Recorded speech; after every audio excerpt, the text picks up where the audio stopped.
तुम्हें कितनी बार बताया है, मेरे तैयार होने से पहले मेरा नाश्ता तैयार हो जाना चाहिए। शादी के 25 सालों बाद भी मुझे क्यों बार बार एक ही बात बतानी पड़ती है मीरा?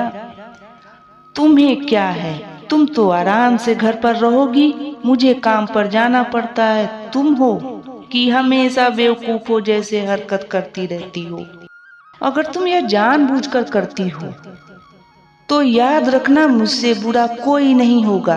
आज भी अजीत का पारा चढ़ा हुआ था। इन कटु शब्दों से अपना गुस्सा उतारते हुए गीला तौलिया कुर्सी पर फेंकते हुए अजीत गुस्से में मीरा की तरफ देखने लगा। मीरा के लिए अजीत का यह बेवजह का गुस्सा कोई नई बात नहीं थी। वह महीने में 3-4 बार ऐसे ही मीरा पर बरस पड़ता था। पहले पहले मीरा उसको विरोध किया करती थी, लेकिन जब कई सालों तक अजीत में कोई बदलाव नहीं दिखा तो मीरा ने खुद को ही बदल दिया। अब अजीत के कुछ भी कहने से मीरा को कोई फर्क नहीं पड़ता था। अजीत की हर बात वो चुपचाप सिर नीचे झुकाए सुन लेती। शादी के पहले 5 साल तक मीरा ने पूरी कोशिश की थी अजीत को बदला जाए, लेकिन फालतू का गुस्सा करना और बाद में मीरा को भला बुरा कहना, यह मानो जैसे उसकी आदत बन गई थी।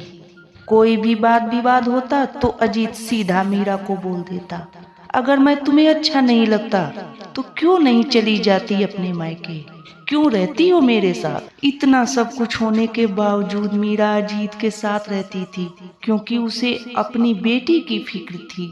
और वह जाती भी तो कहाँ, अपने बूढ़े हो चुके माँ बाप को इस उम्र में परेशान करना वह नहीं चाहती थी। समाज और लोग क्या कहेंगे, यह भी तो उसे देखना था। वह इतनी पढ़ी लिखी भी तो नहीं थी खुद जाकर कोई नौकरी कर सके और अपना और अपनी बेटी का पालन पोषण कर सके। मीरा को अब अपनी फिक्र नहीं थी, उसको फिक्र थी तो बस अपनी शादी लायक हो रही बेटी की। मीरा नहीं चाहती थी कि पति पत्नी के झगड़े की वजह से स्नेहा डिस्टर्ब हो।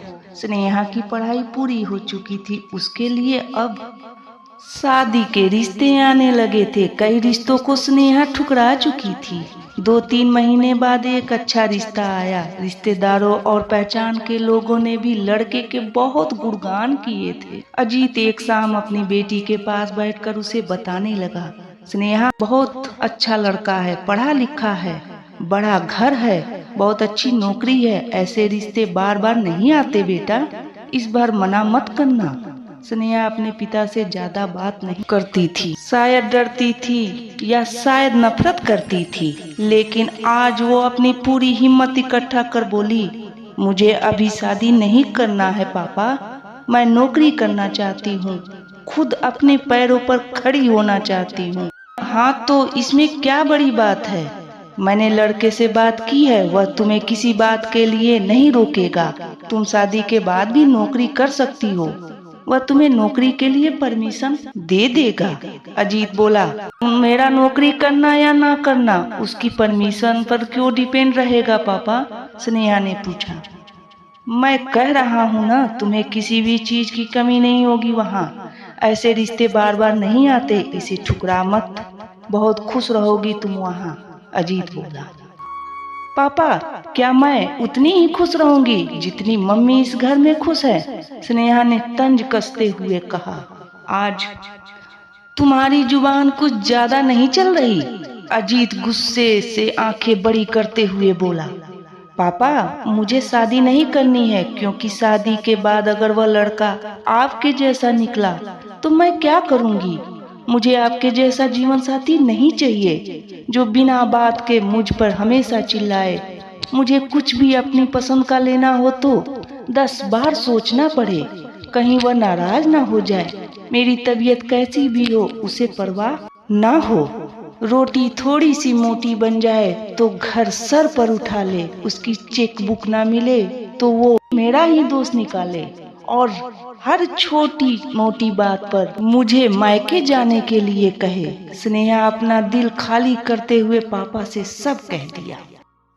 अजीत का गुस्सा 7वें आसमान पर था, लेकिन उसके मुंह से एक भी शब्द नहीं फूट रहा था। वो स्नेहा की बातें सुन रहा था।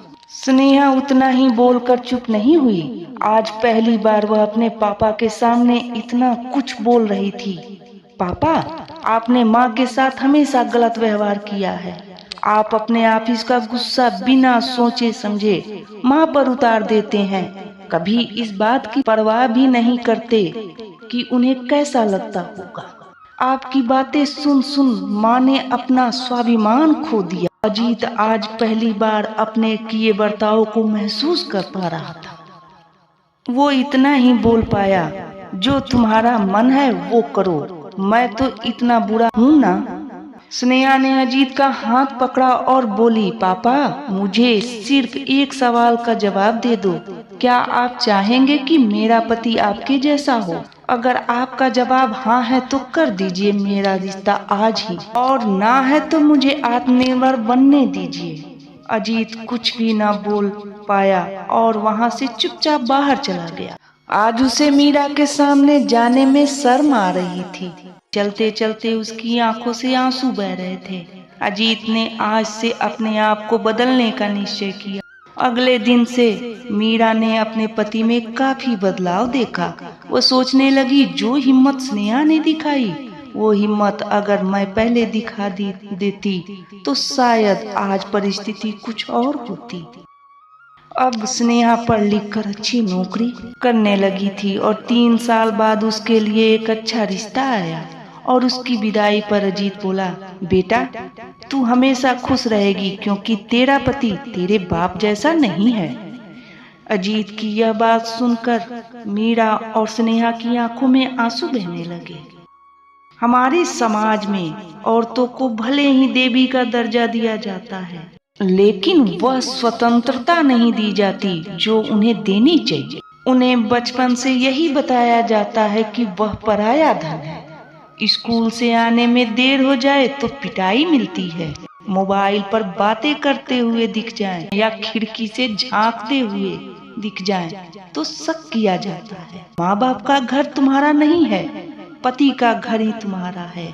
जीवन भर यह बातें बता बता कर उन्हें ससुराल भेज दिया जाता है और एक दिन किसी छोटे मोटे झगड़े में ससुराल वालों से उन्हें सुनना पड़ता है कि इस घर को छोड़ दो और मायके चली जाओ। अब आप ही बताओ, ऐसे स्त्रियों का सच्चा घर कौन सा? आखिरकार वह किस घर को अपना कहे? उम्मीद है ये कहानी आपके दिल को छू गई होगी। अगर ये कहानी अच्छी लगी, मेरे चैनल को लाइक और सब्सक्राइब करें ताकि मुझे प्रोत्साहन मिले और मैं आप लोगों के लिए ऐसे ही पारिवारिक कहानियाँ लेकर आती रहूं।